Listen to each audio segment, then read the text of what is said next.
Yeah, the workbench got an upgrade today with the Rockler heavy duty quick release vise for the bench. So it's kind of neat how it works. There's a little pawl underneath the clutch so you can slide that in and out easy, working one-handed.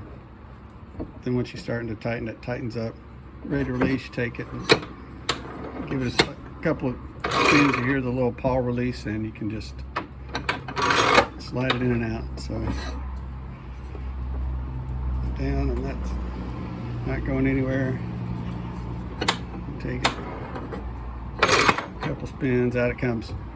So magic is technology is probably 100 plus years old, but what happens underneath is this little barrel that's right here. This little clutch that tightens up one way around the screw, and then it releases and comes loose when you want to move it in and out. So what we'll need to get next, that'll be good to hold something there.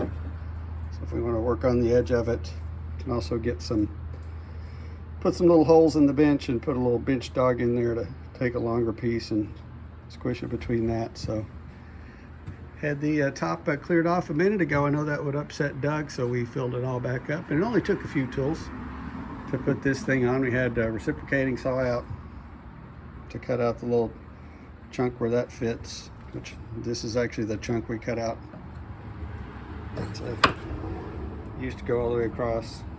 You had to attach it with 4 screws from the bottom, cut these little face pieces out. They're what do you call them, sacrificial, so you wear those out, beat them up, crush them, use a little soft wood. We're actually using something that's on the softer end of the hardwoods scale, a little couple pieces of cypress, and then they're just held on with screws. Let's see, screws here. Take this thing apart when you want to by taking, what I do is take these off. I don't know if that's the right way, but it worked for me. And what else do we need? So we need socket wrench for these nuts on the top, a little nipper, because the screws I wanted to use were just a little bit too long. They poked out the back. Isn't really where a workpiece would be, but so I just took them back out and cut the tip off of them. Vice grips to get the old screws out from where they went through. Let's see, impact driver to put the screws in, jigsaw to cut the cypress pieces to length. Big screwdriver, because used a hole saw to cut the holes. Bend you over that the slides and the screw go through. Use this hole saw for that, and when you get done with the hole saw, this little plug stuck up in there, and this little Irwin hole saw has nice little notches there where you can put a screwdriver in and wedge that piece out. Got a clamp, Sharpie, straight edge.